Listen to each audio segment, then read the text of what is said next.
Les doy la bienvenida a mi masterclass de tu programa 28 días sin azúcar. Hemos titulado este masterclass Azúcar, un enemigo silencioso, porque muchas veces el azúcar está escondida en alimentos y consumimos en exceso sin darnos cuenta. Entonces les voy a ir contando un poco lo que me pasó a mí, cuál fue mi experiencia personal, cómo a través de una dieta saludable, o que yo pensaba que era saludable, terminé excediendo mi consumo de azúcar y carbohidratos.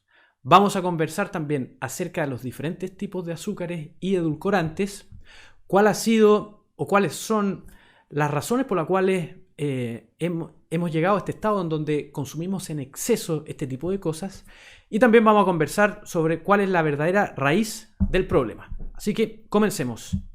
Bueno, como les comenté, voy a comenzar con mi experiencia personal y fíjense en el envase de esta granola, que es una marca súper buena en Australia. Comenzó como una empresa artesanal, es todo orgánico, y vamos a ver qué rol jugaba en mi consumo de azúcar. Entonces veamos lo que yo consumía algunos años atrás.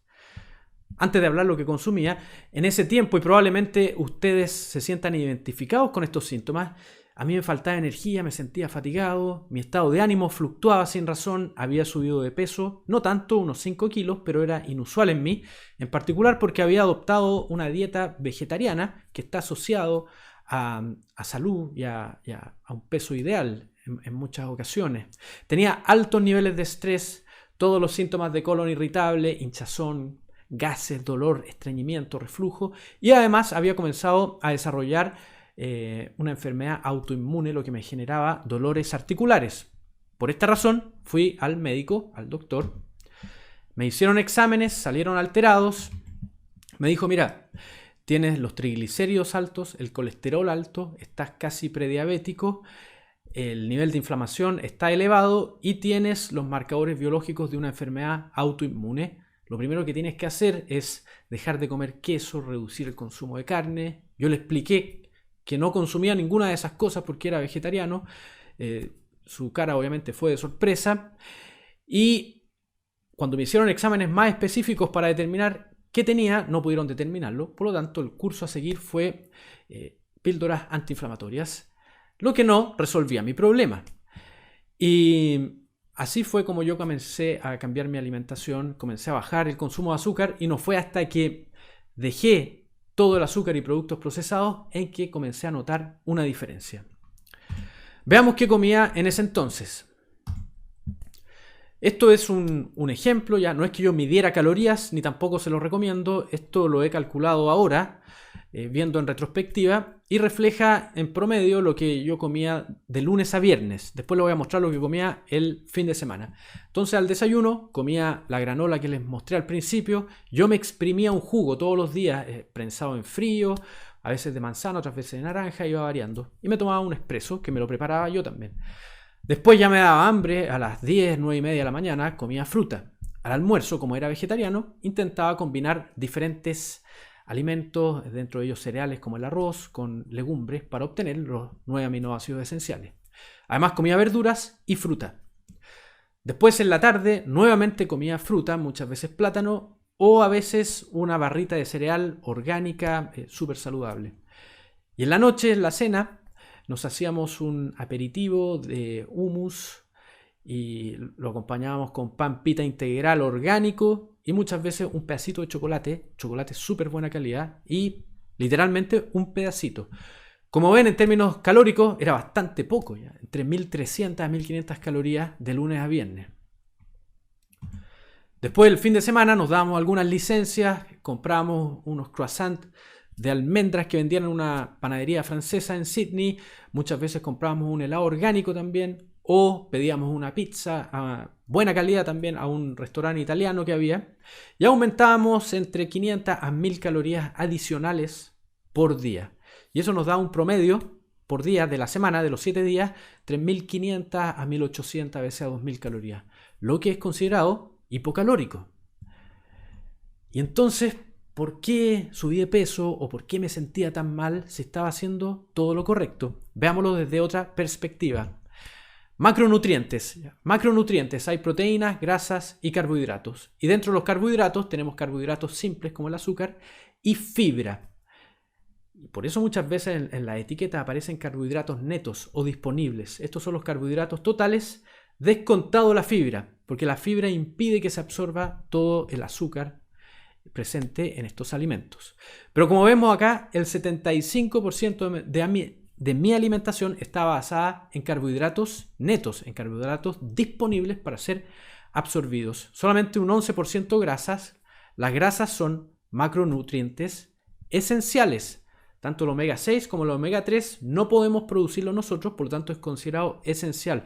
Sin embargo, solamente un 11% de mi alimentación eran grasas. Y además son necesarias para la absorción de vitaminas liposolubles y algunos minerales. En términos de proteínas también muy bajo, 14%. Y si vemos en términos de azúcar misma dentro de los carbohidratos que comía, consumía cerca de medio kilo a la semana sin siquiera darme cuenta, lo que equivale a 125 cubos de azúcar. Cada cubo pesa aproximadamente 4 gramos. Y al menos la mitad, más de la mitad de estos 538 gramos provenía ¿de qué?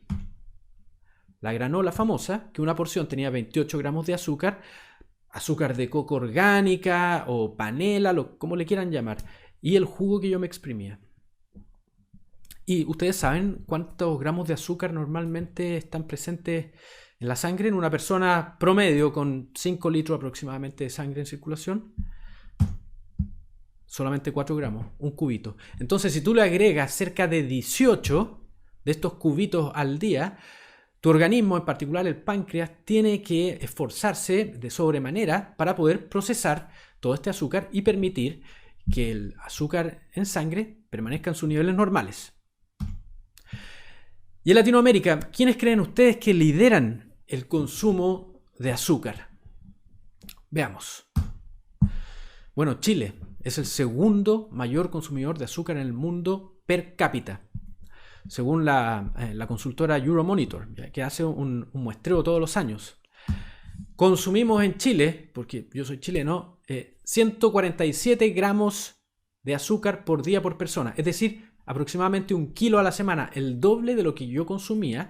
Yo era vegetariano, acuérdense, llevaba una dieta súper saludable, no consumía muchos productos procesados.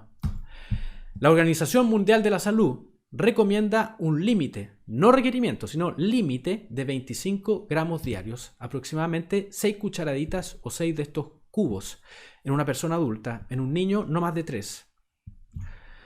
Chile lidera también la compra de calorías provenientes de bebidas azucaradas per cápita en el mundo, ¿ya? Y además lideramos el ranking de obesidad en Latinoamérica. El 33% de nuestras mujeres adultas sufren de obesidad. Cerca del 25% de los hombres adultos sufren de obesidad y un 64% de la población adulta, casi 2/3, tiene sobrepeso. Argentina también tiene altos niveles, México también. Veamos entonces qué enfermedades están asociadas al consumo de azúcar. Bueno, un sinfín de enfermedades. Y acá les dejo algunas solamente. Por ejemplo, en los niños, trastornos de déficit atencional e hiperactividad. Depresión, cáncer, obviamente resistencia a la insulina, que la vamos a ver en unos momentos, lo que conlleva diabetes tipo 2, síndrome metabólico, enfermedades cardiovasculares. Adicción, obesidad. Se piensa ahora que la obesidad no se genera por comer en exceso, sino que comemos en exceso por haber generado obesidad.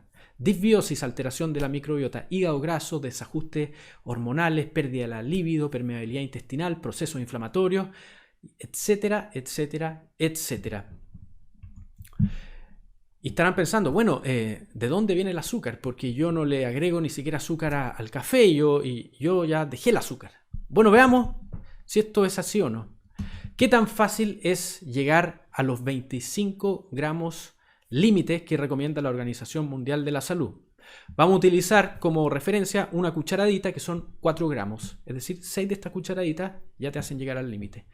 Bueno, si te tomas una bebida en un local de comida rápida, ya llegaste a 10 cucharaditas y sobrepasaste en casi el doble tu límite diario.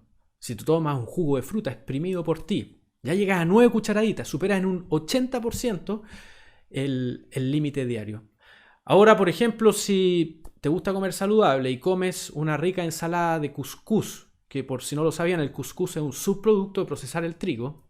Tiene un índice glicémico más alto que el azúcar de mesa. Pero bueno, le agregas, ¿cierto?, todo tipo de verduras y le agregas una porción de un aderezo de ensalada ahí en tu cafetería o restaurante favorito. En general, eso ya tendría 3 cucharaditas de azúcar en una porción. Es decir, ya llegarías a la mitad del requerimiento diario, del límite.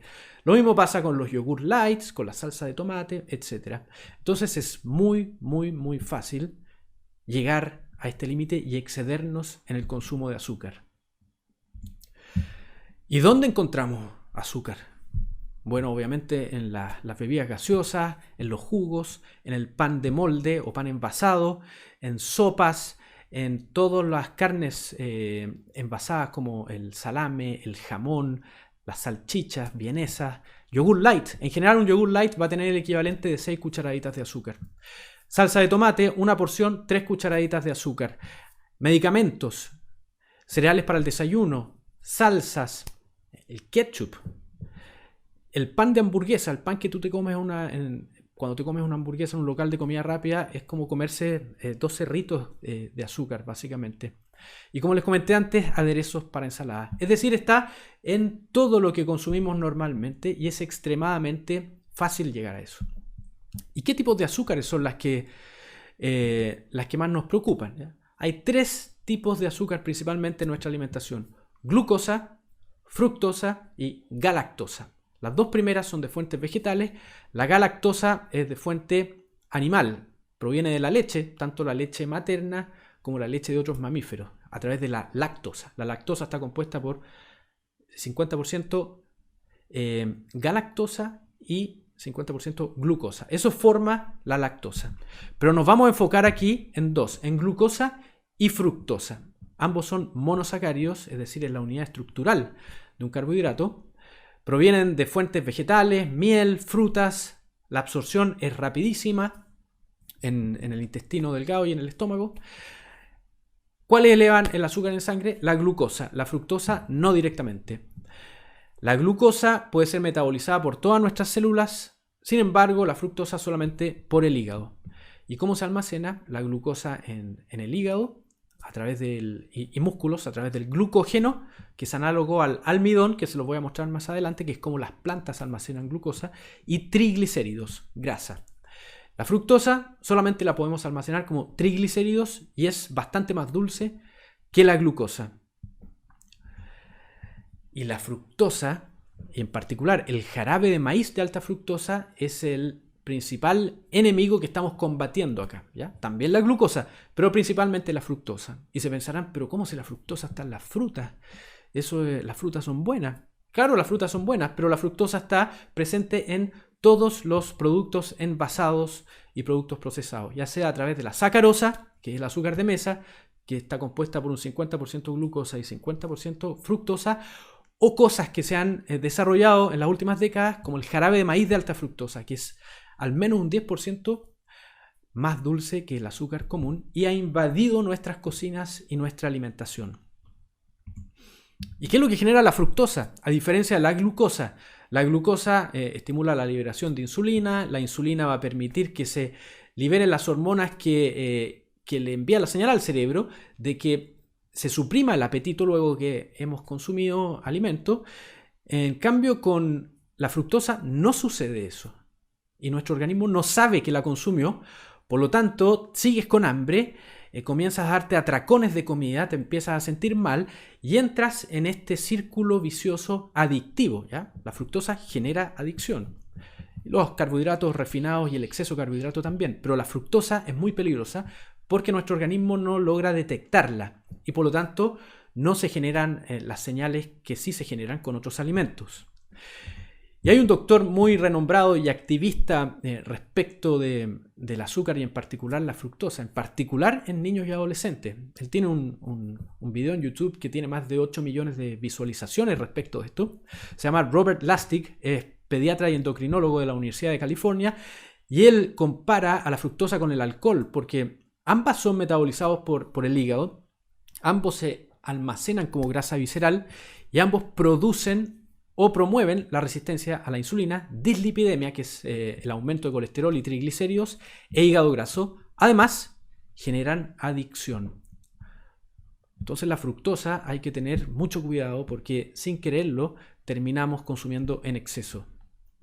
Y acá les voy a mostrar un ejemplo que además les va a servir para comenzar a leer de manera correcta las etiquetas nutricionales en los productos envasados. Acá estamos comparando dos productos. En Chile hace poco se implementó una ley que se llama la Ley de Etiquetados para advertirle a las personas cuando van a comprar, a los consumidores, si un producto es alto en azúcar o en sodio o en grasas saturadas. Como ven, tenemos una bebida de fantasía al lado derecho que tiene este disco pare ahí que dice alto en azúcares, ¿ya? Ministerio de Salud. Por otro lado, en el lado izquierdo tenemos un jugo hecho con vidrio reciclable, 100% fruta. Veamos cómo se comparan los dos. Empecemos con el jugo. Dice sin agua añadida, sin azúcar añadida, sin colorantes, sin preservantes, 100% jugo de fruta. Y si vemos incluso, ni siquiera escriben ingredientes, escriben ingrediente, manzana roja. Perfecto. No hay ningún problema, me estoy alimentando, estoy consumiendo fruta.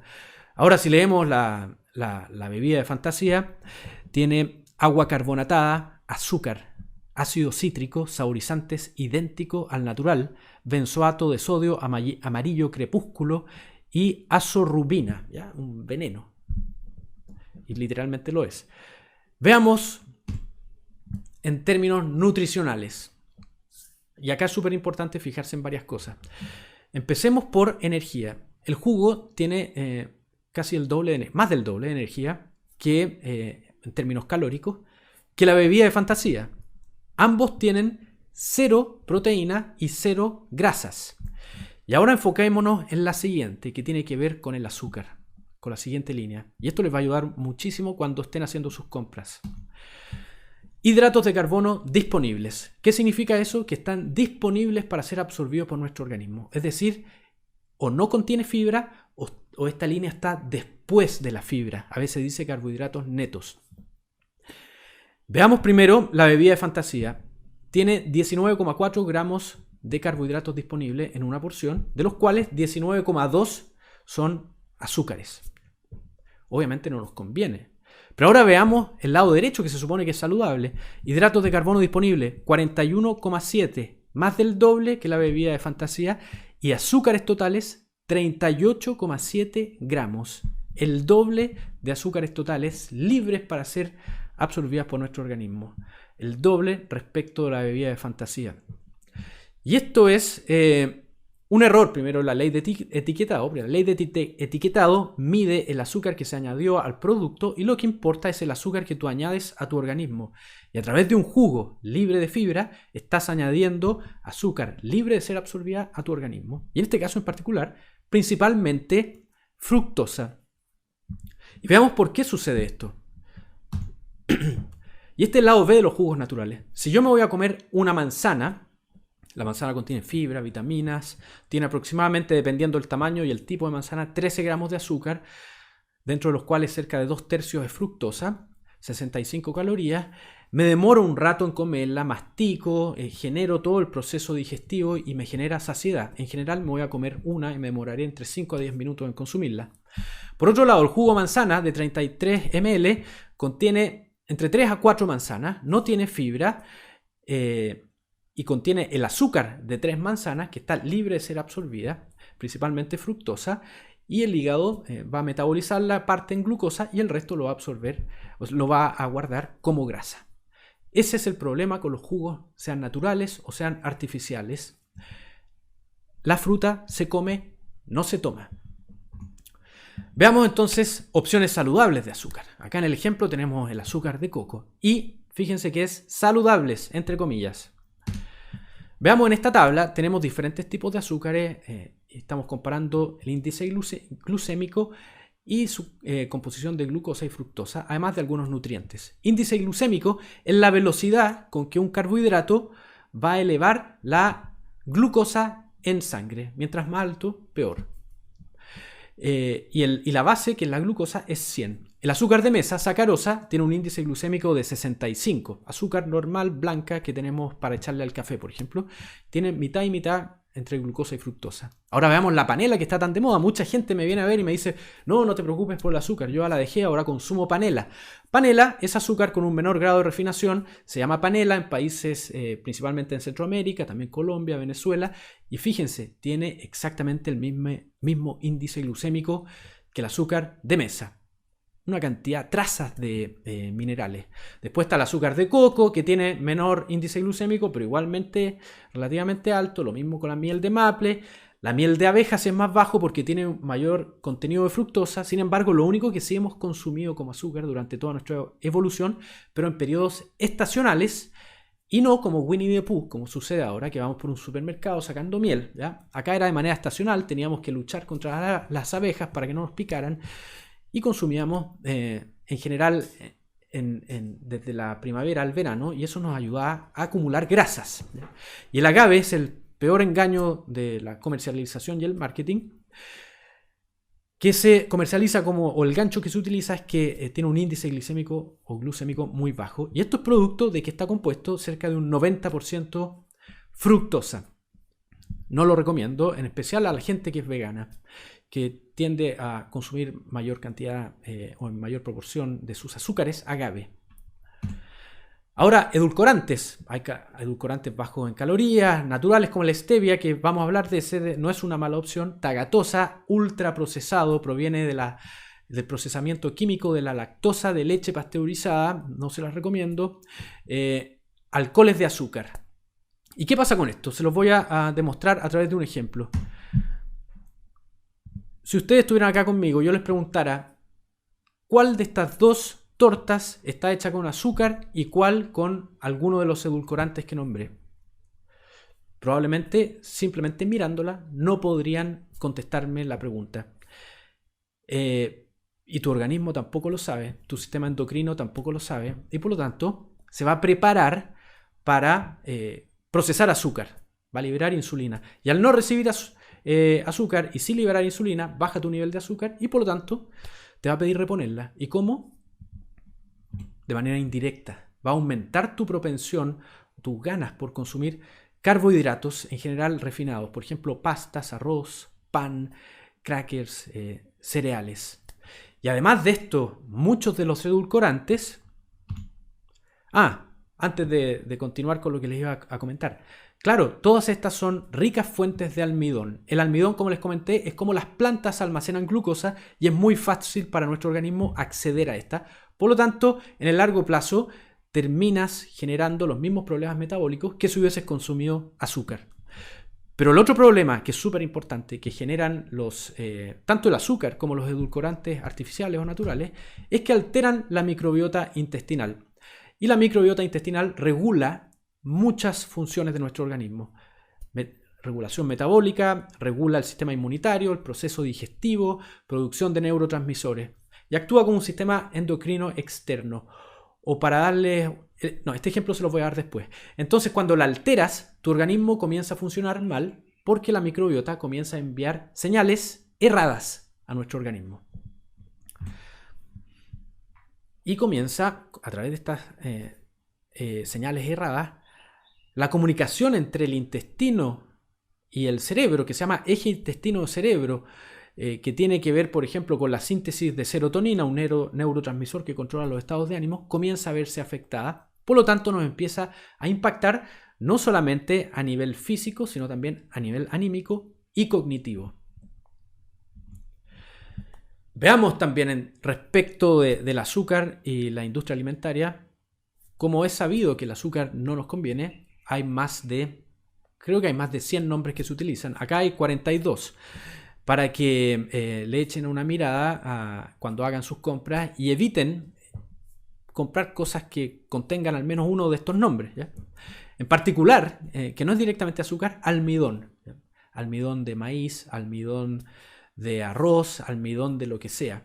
Se transforma en azúcar rápidamente. Y recuerden que la lista de ingredientes está siempre ordenada por cantidad. Entonces, mientras más cerca del principio esté alguno de estos nombres, más cantidad de azúcar contiene.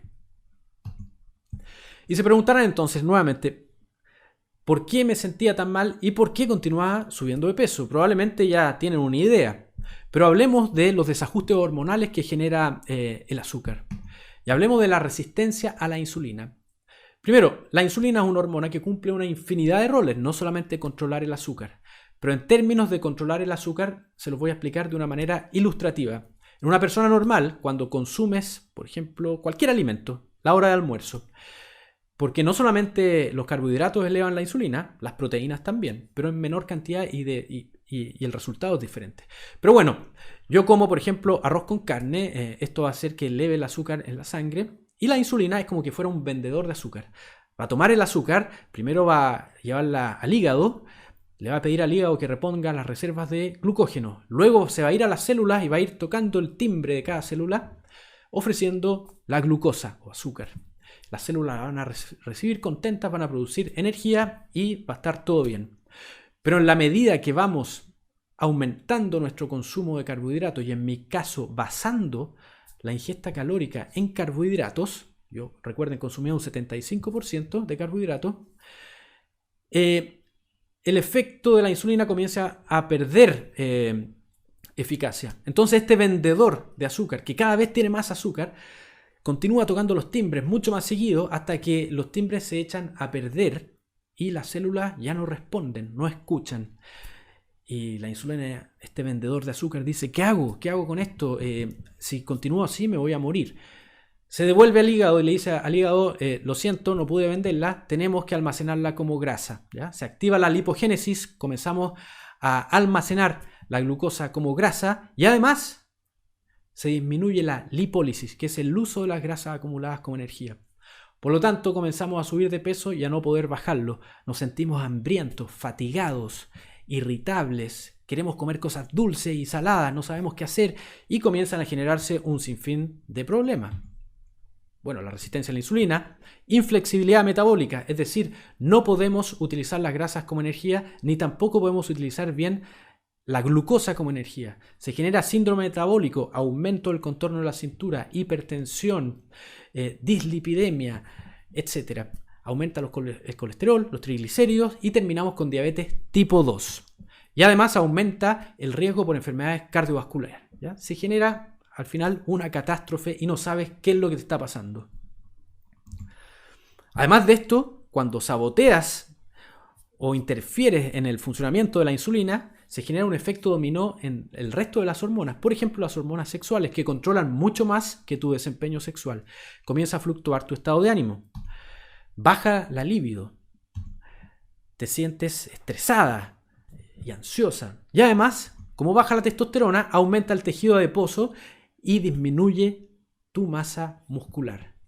Y nuevamente, no sabes qué es lo que te pasa porque es un problema multifactorial. Entonces ya saben, no necesariamente llevar una dieta que creemos que es saludable o comer productos saludables significa que estás consumiendo poco azúcar. Es muy fácil exceder tu consumo de azúcar y carbohidratos refinados que termina desencadenando un efecto dominó tanto a nivel de tu microbiota, hormonal, en tu peso y tanto a nivel físico, anímico como cognitivo. Entonces, veamos ahora, ya que sabemos qué es lo que nos pasa con el azúcar, veamos qué es lo que nos llevó al sobreconsumo de azúcar y carbohidratos. Rápidamente nos vamos a enfocar en algo de historia. Y en esta historia hay industria, ciencia y corrupción.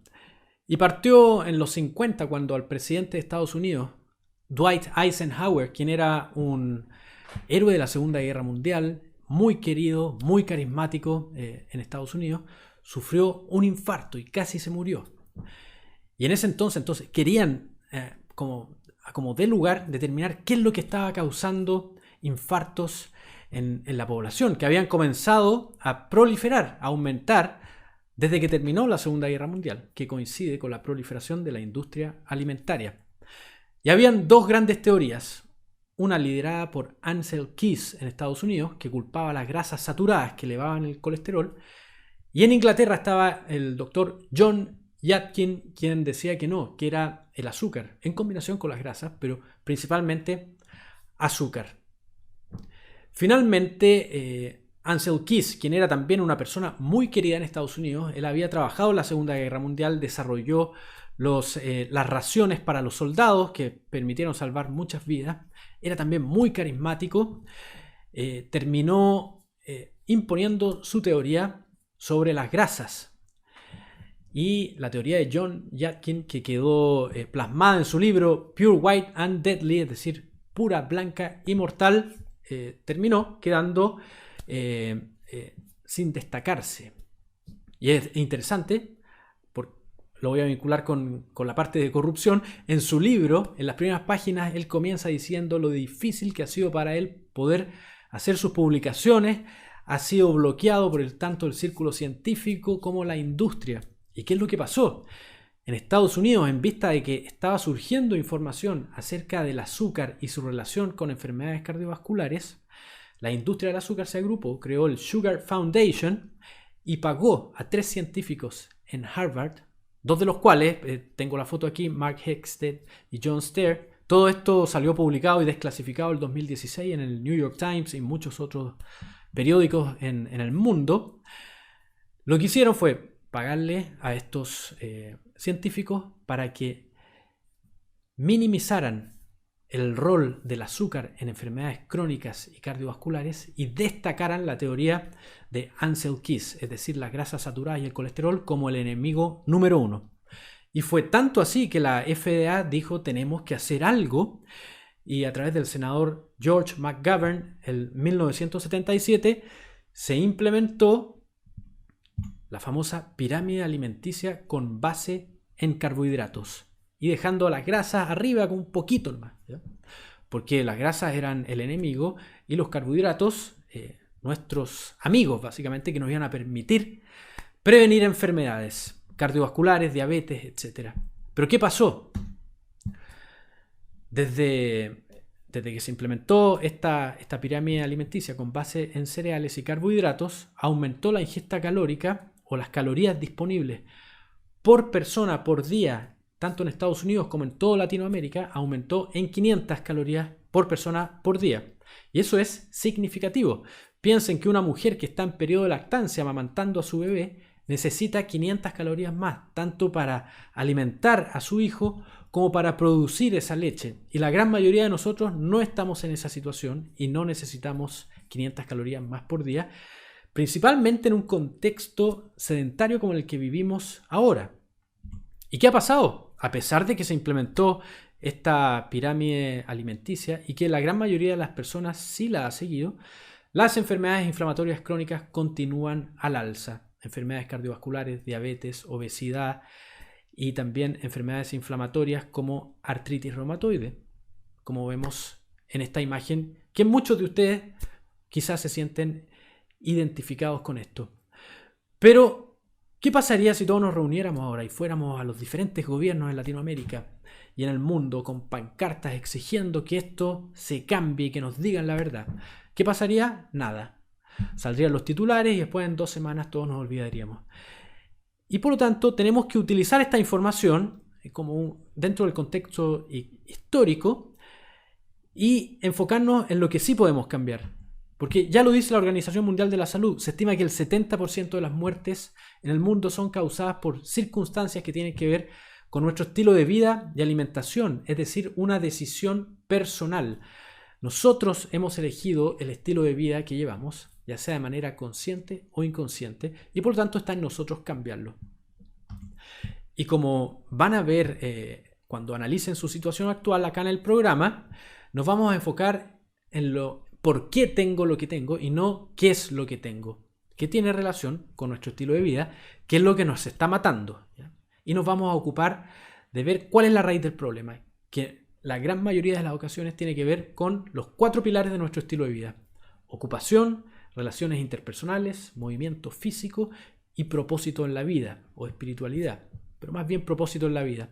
Cuando una de estas está insatisfecha, o más de una está insatisfecha, tendemos a compensarlas con cosas que nos generan placer. Y como desde pequeños nos han condicionado, y nosotros terminamos condicionando a nuestros hijos a que a través del alimento podemos generar recompensa, Ahora de adultos, cuando estamos estresados, ansiosos, tendemos a utilizar el mismo mecanismo. ¿Y por qué? Porque el alimento, en particular aquellos que son ricos en grasa, sal, azúcar, almidones, activan la liberación de dopamina, que a su vez activa el centro de placer y recompensa en el cerebro, generando un efecto adictivo del cual se nos hace muy difícil salir. Hay un estudio que se hizo con ratas que nos entrega cierta información en donde las ratas tenían que hacer algunas labores y tenían dos recompensas, cocaína o azúcar. El azúcar fue elegida 8 veces más que la cocaína. Y concluyendo este masterclass, es importante que entendamos que nosotros no somos una sola cosa, sino que somos un ecosistema. Parte de este ecosistema reside en nuestro intestino, la microbiota intestinal, que como vimos regula muchas funciones. Y cuando ésta se altera a través del azúcar, carbohidratos refinados en exceso, falta de fibra, estrés, al final, estilo de vida, en lugar de excretar nutrientes que permiten que nuestro organismo funcione bien, excretan toxinas, generando un problema funcional. Es decir, no nos hemos contagiado de nada, sin embargo nuestro organismo funciona mal. Es como cuando un computador le entra un virus. El hardware está bueno, sin embargo funciona mal. Acá pasa lo mismo. Por lo tanto, es muy importante que tomes la decisión, y la has tomado, por eso estás haciendo este programa, para comenzar a recuperar tu equilibrio, tanto a nivel físico, como anímico, como cognitivo.